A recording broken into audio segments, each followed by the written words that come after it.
그럼 이 타운 매니지먼트라는 협의체에 대한 이야기 이어나가 보겠습니다. 그렇다면 음악문화지구에서 공연 말고 어떤 걸 볼 수 있는 거냐? 상권이 활성화됐을 때 오르는 임대료 문제는 어떻게 할 것이냐? 이런 우려들을 해소하기 위해 거론되는 게 바로 타운 매니지먼트입니다. 구체적으로 어떤 역할을 하게 될지, 또 이 밖에 서초 음악문화지구가 성공하려면 어떤 부분을 보완해 나가야 할지 계속해서 김민욱 기자의 보도입니다. 서초 음악문화지구가 지정되기까지 과정은 순탄치만은 않았습니다. 악기 상점들이 거리 공연을 주최하며 악기거리 알리기에 나서기도 했지만 유동인구가 적은 골목에서 비정기적으로 이루어지는 공연은 주민들의 공감을 얻기엔 다소 부족했습니다. 악기 가방만 들고 다니는 사람들만 좀 보이고 그런 게 어떻게 악기 거리인지 아예 모르겠어요. 그리고 뭐 판매하는 목적만 있고 실질적으로 연습하는 공간만 있다 보니까 일반 사람들한테는 와닿지 않죠. 거리 활성화를 두고 악기 상점 간 좁혀지지 않는 입장차도 무시 못할 일이었습니다. 손님 대부분이 전공자인데 무슨 거리 활성화냐며 회의적인 시각은 물론 되려 임대료 상승이 걱정된다는 목소리가 나오기도 했습니다. 활성화된다면서 이상하게 뭐 그게 더 나아지 이렇게 뭐가 있나 싶기도 하고. 지역의 상권이 발전되면서 오히려 기존에 있던 상점들이 피해를 보는 경우가 있어서 젠트리피케이션이라고 요즘도 말하고 있는데요. 이런 우려를 불식시키고자 등장한 게 바로 타운 매니지먼트 협의회입니다.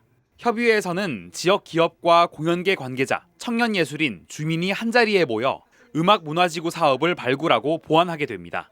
관리 계획을 세우던 올해 초 음악문화지구 프로그램 발굴에 큰 역할을 했던 것도 바로 이 타운 매니지먼트입니다. 좀 체험을 할 수 있는 프로그램, 그리고 학생과 주민들을 위한 부분들도 이제 꼭 가만히 되었으면 좋겠다. 그리고 상징적 지역 이미지가 조성이 좀 필요할 것이다. 이런 예술인 분과와 공연 분과, 악기전 분과 등 6분야로 구성되는 협의회에서는 주민이 주도하는 문화 콘텐츠로 문화지구를 채워나갈 계획입니다. 여기에 입주민과 건물주 간 임대료 문제를 조율할 수 있는 상생협의체도 함께 운영됩니다. 한 40~50여 명으로 구성을 하게 되고요. 그리고 이 협의회가 직접 활동 주체가 되어서 다양한 사업에 참여를 하고 또한 지속 가능한 문화지구 활성화 방안을 모색하게 될 것입니다.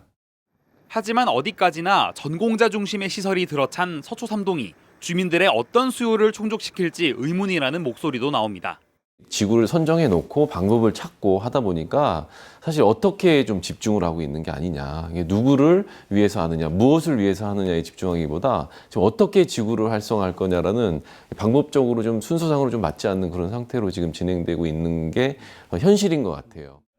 전문가들은 클래식을 넘어 보다 대중적인 콘텐츠를 개발해 유동인구를 우선 확보할 필요가 있다는 입장입니다. 그들만의 리그뿐이 아니라 좀 대중적 확산 부분들을 전제해야 될 것 같거든요. 지원적 코드에 대한 부분에서에 대한 성격이 뭐 퓨전 클래식과 관련된 접목된 부분이라든가 이런 것들이 많이 신경을 써줘야 되는 부분들 아닐까 싶거든요. 클래식 시장 대중화와 함께 그 과정에서 주민들의 공감과 만족까지 이끌어내는 일, 작지 않은 숙제를 하는 서초 음악문화지구가 도움닫기를 끝내고 한 단계 도약할 수 있을지 주목됩니다. HCN 뉴스 김민욱입니다.